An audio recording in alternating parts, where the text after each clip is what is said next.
You are listening to the Messiah Hour with Ari Lewis. Welcome, everybody, to another episode of the Messiah Hour here on Israel Sports and News Radio. Thank you for joining us. We have a great show today. At any time, you can email the program messiahhour@gmail.com or the station Israel Sports and News Radio at gmail.com. This Shabbat, a very special event, is being sponsored by the Kotu Center and Yubaneh as they're bringing in world-renowned speaker Rabbi Yosef Mizrachi to talk about the rise of Mashiach. On the line right now is the rabbi himself. He's very busy. We really appreciate his time. Back to the program, Rabbi Yosef Mizrachi. Rabbi, how you doing out there? Welcome back to Israel. Thank you very much. Good afternoon. Yes, so the title, The Rise of Mashiach, you've mentioned many times in your videos that this is the last generation before the Mashiach. I want to know why you think that is. Obviously, there's a lot of signs going on in the world, but just in particular, if you can give us some details why you're convinced that this is the last generation and Mashiach is very, very close on his way.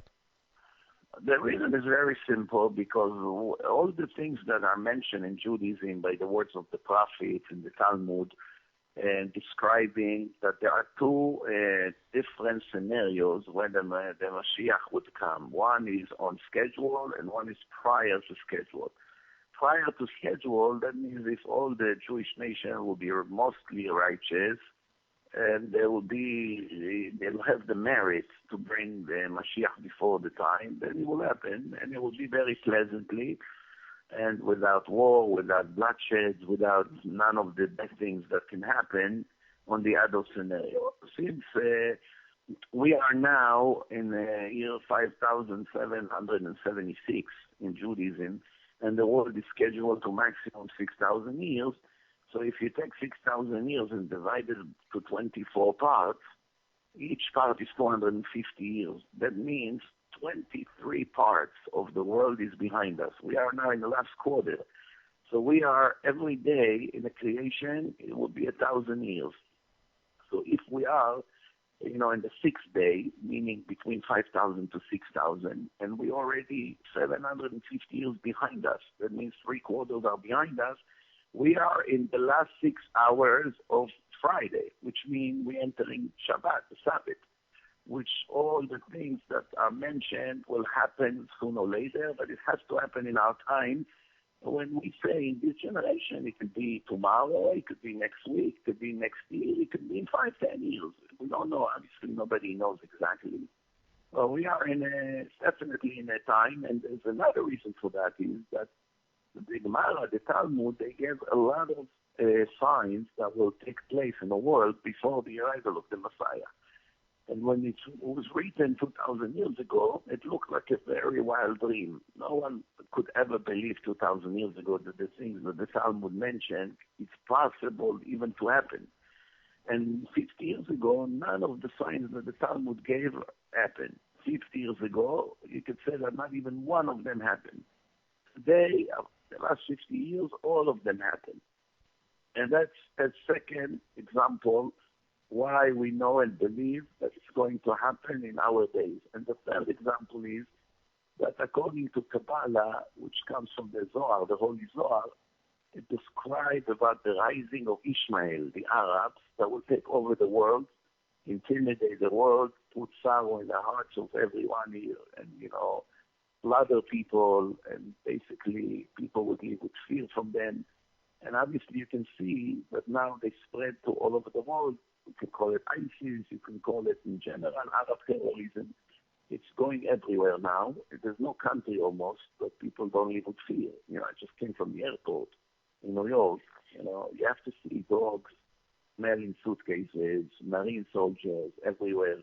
People live with fear. Yesterday they canceled all the learning in Los Angeles, all the schools, everything was shut off because of one phone call. And then also in New York, they almost shut off all the systems.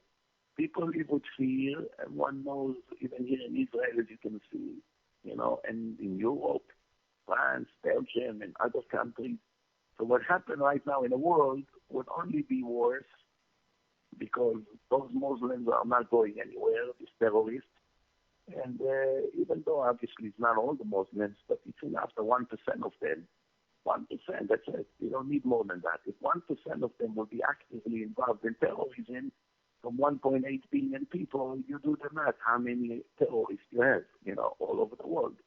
And it will be again and again and again. And all these things were already written 2,000 years ago when the Arabs did not even have Islam. This is 600 years. It was written 600 years before Muhammad was even born, when the Arabs used to sell oil in barrels in the deserts with camels. They didn't have the financial capability of what they have today. And the things that, the power that they have today, the oil, the Saudi sheikhs, they're controlling trillions of dollars, they own a large portion of the United States in real estate and in Europe. They take over everywhere.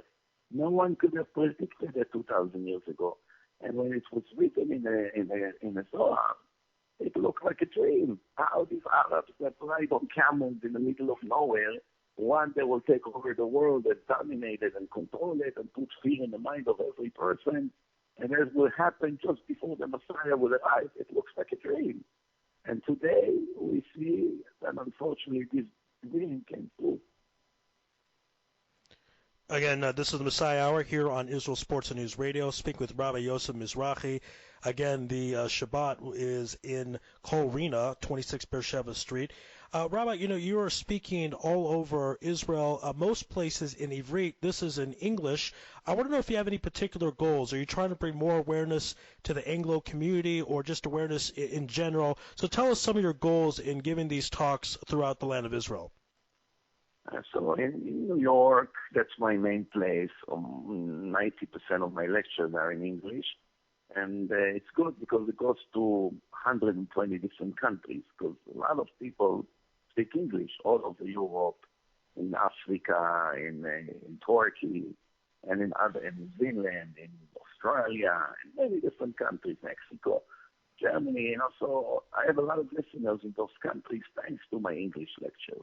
If I only focus on Hebrew, then all I can have is the Jews and mostly Israelis. It wouldn't be a large audience. So we have been able to achieve maybe 100 times more in English than what we achieve in Hebrew. That's one thing. And the second thing is, now in the last year and a half, I made about 10 films in Hebrew, which made a very big impact on Israel. We went all over. We gave hundreds of thousands of CDs. And people, a lot of them made tshuva. They became Shomer Shabbos. They changed their lifestyle. We get thousands of emails every month, from people that are influenced by those CDs. As a result of those CDs, and my Facebook page raised to more than 100,000 people on the page. So as a result of this, I became very, very popular here in Israel, and that's very high demand to come here to speak. So every time we announce that I come, within 1 day, we already fill up 30 places in 1 day with no effort whatsoever. As soon as you put an ad that I come here, right away the phones come from all over the country, and then all the lectures are already, Baruch Hashem, packed. And last time I was here 2-3 months ago, there were many, many people left outside. They couldn't come in. We try to do it in bigger places now. Hopefully it will be enough. So while I'm here, I would approach if I can do Shabbaton in English, because there's a lot of English-speaking people in Yerushalayim area. And why not if I'm already here, so that's what we're going to do. With Rabbi Hashem, I understood that, Friday night is already full, and on the Shabbat day, it's 90% also full. So Rabbi Hashem, between now and Shabbat, it will be all Baruch Hashem full. So that's really the plan right now. Yeah, for those that want to get tickets, by the way, go on Facebook, type in the Rise of Mashiach, and try to get your tickets, but do it as fast as you can. Again, this is the Messiah Hour on Israel Sports News Radio, joined by Rabbi Yosef Mizrachi. Rabbi, anytime somebody wants to do good, they want to do something positive in this world, they seem to have a fight of negativity and klipa from other groups, other peoples, and people on Facebook have wrote really inappropriate things about this Shabbat. I want to get your response. When you hear negative things, does it bother you, or does it tell you that you're doing the right thing?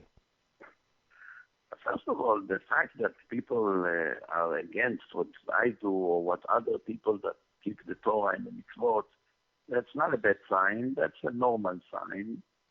The power of the Satan exists, will always remain until the Mashiach would come. And everything positive spiritually that we're going to do will always have resistance. So that's normal. And that's the way it is. What concerns me is not that people are against religion. This is the way the world is. There are righteous people and there are wicked people. What concerns me is that people are very dishonest. They're not honest. They manipulate. They make lies. They use the power of the internet to invent stories that never actually happen and to spread all kinds of lies. And that's what you have to deal with, because a lot of people are in a very, very low level of integrity and honesty, and that's. It takes a lot of time. It's time-consuming to all the time to answer accusations and lies and things like this. I always say that the laws of the internet must be changed, because you cannot give every crook a possibility to spread lies and ruin the life of people. And maybe the politicians here will wake up one day and see that freedom of speech, it only should be as long as it doesn't murder other people. It murder innocent people and make up stories about them and ruin their reputation, with all kinds of lies. But what kind of freedom is that? The freedom of the murderer to murder innocent people? That's not freedom. That's nonsense. But that's a whole different topic. But that's the price you pay when you succeed. The crooks and the liars, they don't stick their nose into someone that is anonymous. They want to become famous by climbing on the shoulders of someone famous. Otherwise, who will ever pay attention to their nonsense? They have to find somebody very popular and begin to criticize him and make up lies and stories like this. They get the attention that they are dying for. If they go to someone that has 50 people, who would exactly care about it? In sense of the most popular speakers in the world, they always have this negative, criticism, and this is a part of the job. You want to be successful, you have to be ready to pay the price. That's it. All right, again, this is the Messiah Hour here on Israel Sports News Radio. My guest is Rabbi Yosef Mizrachi. The rabbi is very busy, but one last question for you, Rav. I'm a big fan of your videos, and one of the reasons is because you are blunt honest. I don't think anybody would disagree with that. Even people that don't like you or don't agree with you, I don't think anyone's going to call you a liar anytime soon. A lot of rabbis, most rabbis, you could say, aren't exactly like that. They don't have your approach. Why is that? Why do they not have the blunt, honest approach that you seem to have throughout your talks and throughout your videos? It's a very common thing that when a person comes to speak to an audience, the first thing that comes to his mind is to find favor in the eyes of all the listeners. They want everyone to love him, to cheer for him, not to criticize him, not to fight him, that everyone should go home happy and satisfied. And that's obviously it's a logical reaction of every speaker, and that's caused many of the speakers to be politically correct. They don't want to get on the nerve of everyone. They don't want to criticize people. They're afraid to say the truth of the Torah, thinking that like that they will gain more popularity and more donation. By me, I made a decision many years ago. Even before I started to speak in English, my first few years was only Hebrew. I made a decision that if I come to spread the word of God and to say what the Torah says, it has to be authentic and 100% accurate. Whether it's pleasant to hear, whether it's not pleasant to hear, because we are spreading the divine truth. We don't have permission to modify it based on our convenience and our agendas and politics. We don't have permission to be politicians. Politicians, most of them are corrupted, and they will only tell you what you want to hear, but it's nothing to do with the truth. Our job is to spread what the Torah says, not what people want to hear. We have to spread the truth of God. Therefore, when I started to speak in English, I remember some told me, you're wasting your time. You're not going to have the success you had in Hebrew with the English-speaking audience, because they're not going to be able to tolerate the things that you talk about the punishments of the Torah, and the consequences and all kinds of severe statements that you're making in your lectures, it's not going to work with the Americans. Reality, I can tell you today, after 15 years that I'm doing it, Baruch Hashem, that with Hashem's help, I have the largest audience in the entire world, and millions of listeners, 13 million listeners per month. None of those speakers that speaks politically correct have even 1% of the amount. So what do you see? And I can show you thousands of emails that people say, we only listen to you just because by you we know that we get truth. We're not getting what we want to hear, even though it's sometimes very disturbing and very painful, but at least we know what God says. When we speak, when we go to other places, sometimes they say some of the truth, sometimes they hide the truth. I'm not interested that my doctor will tell me only half of my condition.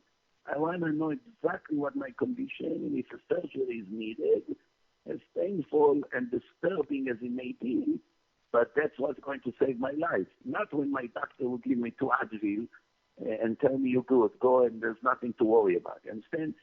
So the approach that I spread, and Baruch Hashem, I encourage a lot of young speakers now. I train them, I push them into the stage, and they're spreading the Torah in the right way, not a way that so many. By the way, you should know that 100 years ago, the Chafetz Chaim already warned from speakers that became politically correct. The Chafetz Chaim warned 100 years ago. Imagine if he lived today, he would have the shock of his life. How many speakers, all they care about is their popularity, and that the people would clap for them, but nothing to do with the truth of the Torah. So when you spread something divine, you must stick to the word. Whatever is written in the Torah, that means the intention of God was that every Jew will know it. Otherwise, he would not put it in the Torah. Things that he didn't want an ordinary Jew to know, he hid inside the Kabbalah, what we call the sword, the secret. That's for special individuals. But things that are written in the Chumash, in the 5 books of Moses, every kid should know it. They learn it in yeshiva in 1st grade, 2nd grade.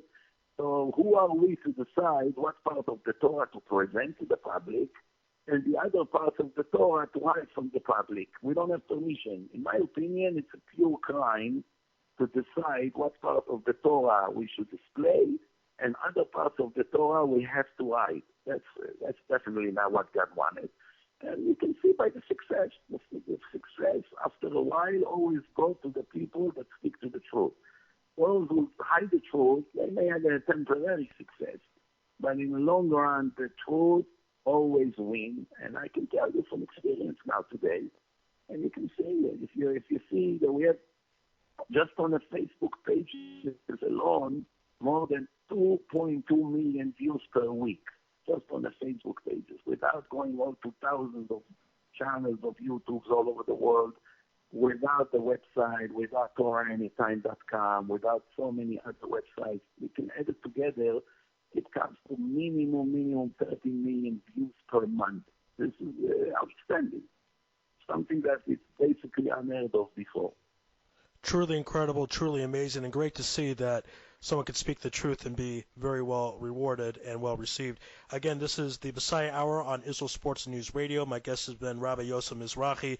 The event, The Rise of Mashiach, can be found on Facebook. Try to get there as soon as you can to get tickets. Most of the tickets are already sold out, but see what you can do. And special thanks to the Kotu Center and Yubaneh helped me set up this interview. And thank you to you, Rabbi. It was a great pleasure and honor to have you back on my show, and I look forward to meeting you in person this Shabbat. So again, thank you so much for your time today. Thank you very much for having me. Thank you. All the best. Thank you so much. Be well. God bless. Bye.